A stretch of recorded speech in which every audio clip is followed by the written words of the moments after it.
Good morning.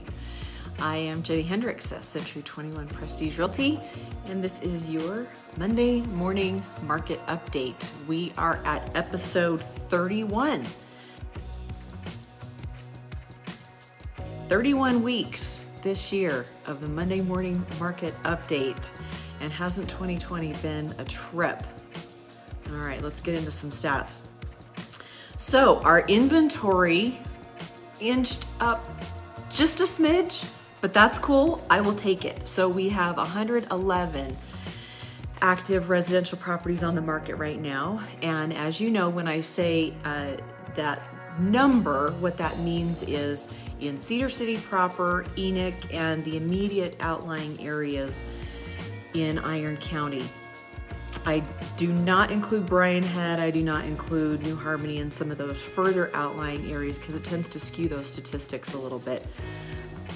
But let me take you just on a quick tangent here. If you are interested in Bryan Head property, man, you have to move fast.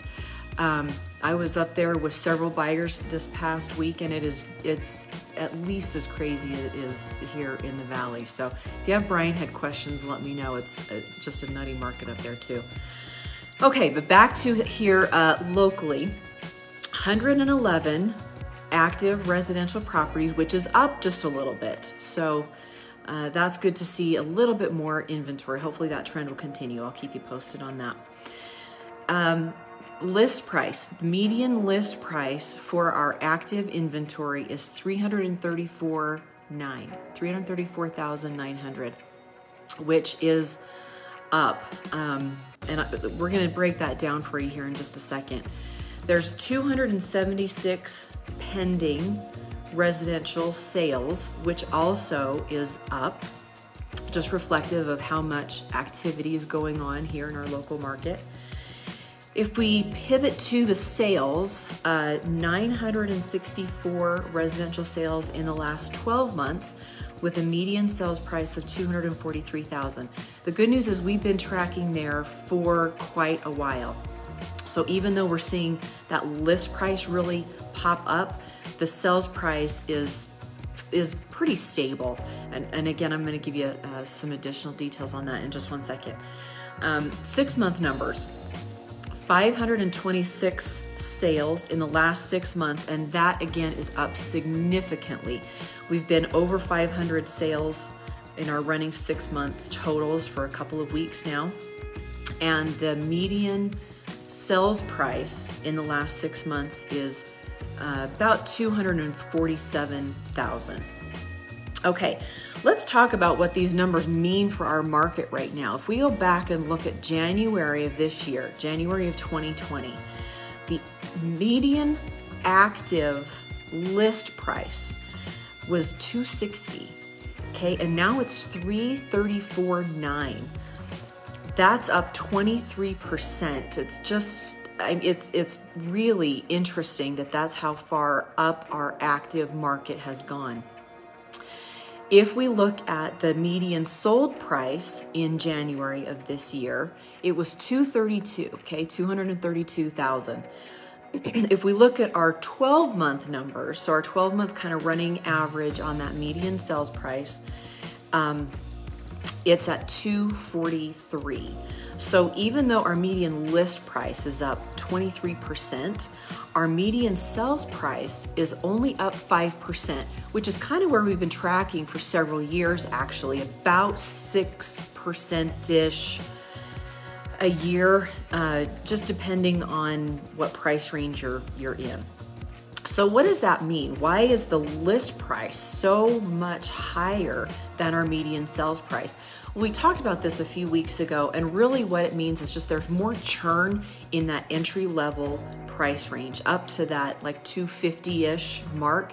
There's just so much activity going on right now. We're seeing multiple offers on a lot of properties. Those low interest rates are really driving those first-time home buyers in that entry-level price range, as well as investors. So there's some competition there. We are starting to see some sales prices over list.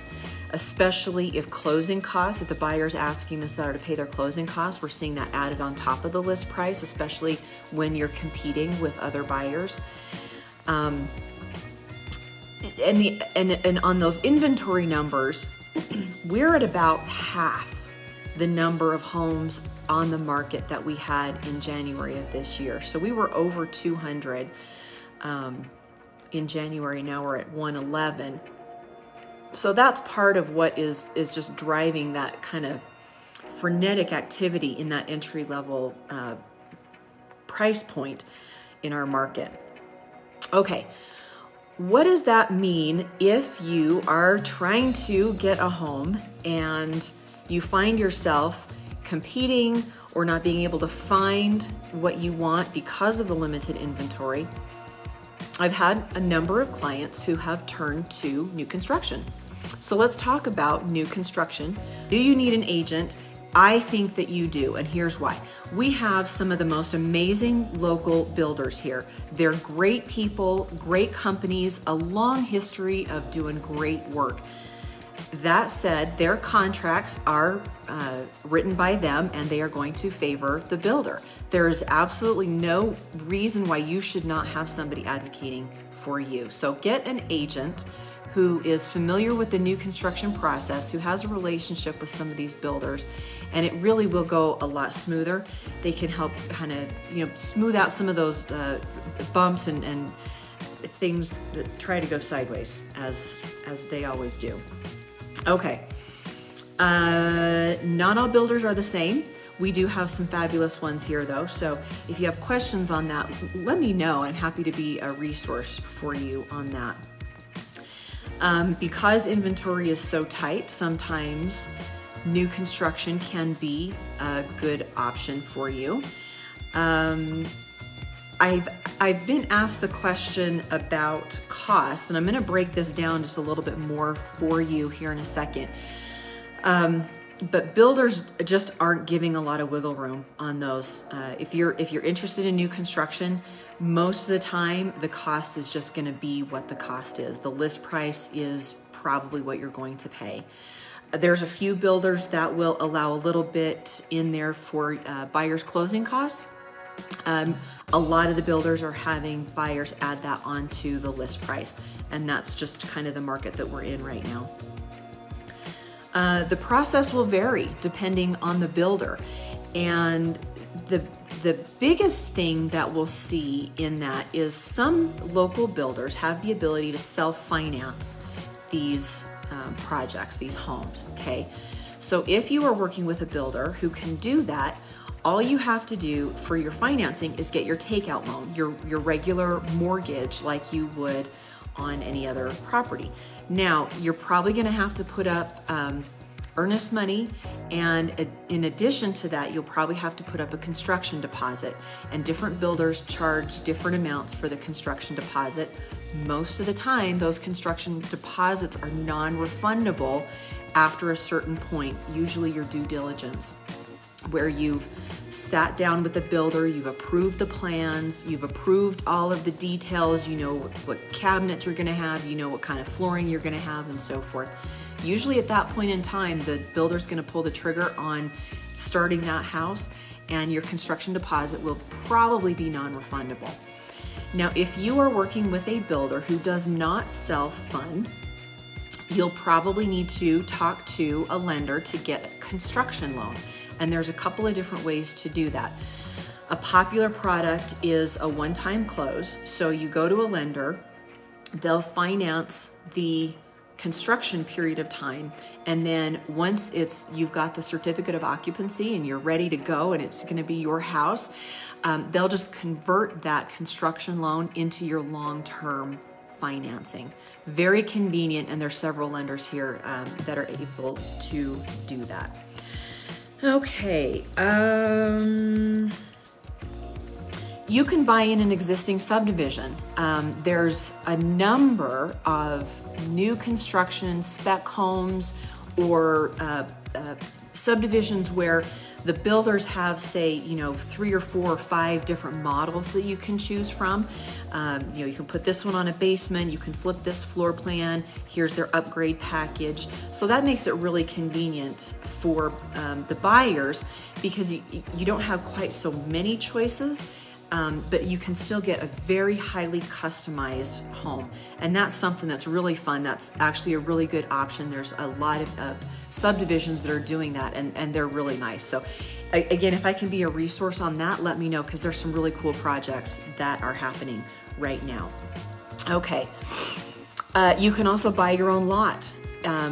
It's someplace where there's not a whole bunch of construction going on, but you go and buy your own individual lot. You have a completely custom home. You have your plan. You get it bid out. Talk to a few different builders to see which one you're going to connect with, which one has the right package for you. That's also a really cool way to go. If you like those kinds of details, if you've got that kind of time, if you don't have to move right now, taking a home project from start to finish can really be just an amazing process. Now, how much does it cost to build a home right now in the Cedar City area? Good question. Thanks for asking. The answer to that is, it depends, of course, like so many things in real estate. It's sort of like saying, well, how long is a string?